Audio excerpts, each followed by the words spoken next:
Do you remember Darksiders? Boy, I hope so, or this video is going to be kind of pointless. But the fourth one is coming out soon-ish, so there must be some people out there still interested in this series, unless some marketing research guy totally dropped the ball. Anyway, so this is a game that caught my eye last week, and actually every week before that, going back a while, because I see it every time I'm scrolling through my backlog and skipping over it. You see, I bought this one a long time ago in some far-off Steam sale, and it's just been gathering dust. Actually, as it turns out, I've bought the whole series already, and I hadn't even played the first game yet, so hopefully they don't suck. Anyway, I thought I should get cracking on that, so here's how it went.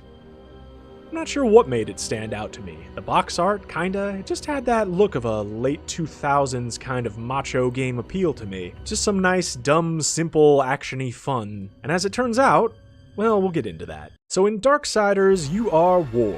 What are you good for? Absolutely nothing, or really not much. You're supposed to be one of the legendary 4 horsemen of the apocalypse, but you start out fighting alone and unmounted, so that just sucks. You already dropped the ball right out the gate. But we can let that slide because there are a whole lot of liberties taken with the source material here. If you're a stickler for Christian apocrypha, this game might irk you a bit. Anyway, war jumps the gun and gets blamed for starting a conflict between heaven and hell, cause sure, totally, that's your fault, cause those guys weren't already at each other's throats before I got here. But he gets locked away for 100 years, and that's enough time for all of humanity to get wiped out.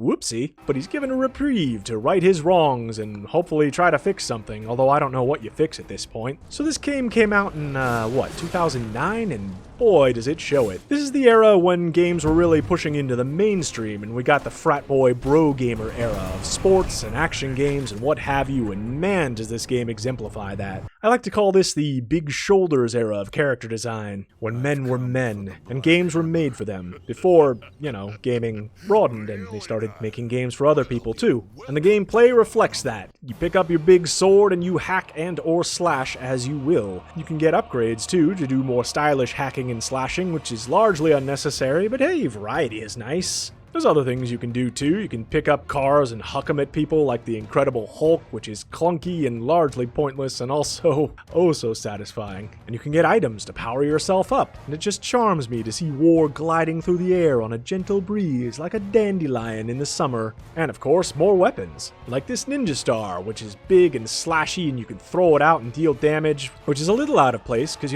war is not exactly a ninja, but they sort of represent that in the game mechanics by making the aiming controls for this thing absolute ass. Anyway, like I said, it's definitely a product of its time, and it has the DNA of multiple games in it. It's kind of a bizarre archaeological slice of game design, and it's fascinating to unpack that. You can see the Warcraft-inspired character designs, the Devil May Cry hack and slash mechanics and arena fighting, the God of War finishing moves. It's like Darksiders just kind of looked around the room at everyone else's homework and just copied the best bits for itself, and it winds up being kinda sorta pretty alright. Mostly. There's some stuff that's not so great. See, this generation of games was a leap up technically as well, and so a lot of games of this era have a lot of movement mechanics. Think Mirror's Edge parkour, Assassin's Creed, Batman Arkham Asylum, that sort of thing. Darksiders 1 also has a lot of movement, in the form of just climbing walls slowly and shimmying along pipes. And it's weird how prevalent this is. It's like they knew that they had to add some kind of movement mechanic to the game to kind of show that off, but they had no inkling of how to make it fun. I mean, yeah, you do actually get a grappling hook eventually, like 15 hours in, but what the hell, man? Why make us wait that long? Imagine if Batman had to carry a ladder with him for 80% of a game before they let him grapple. Like,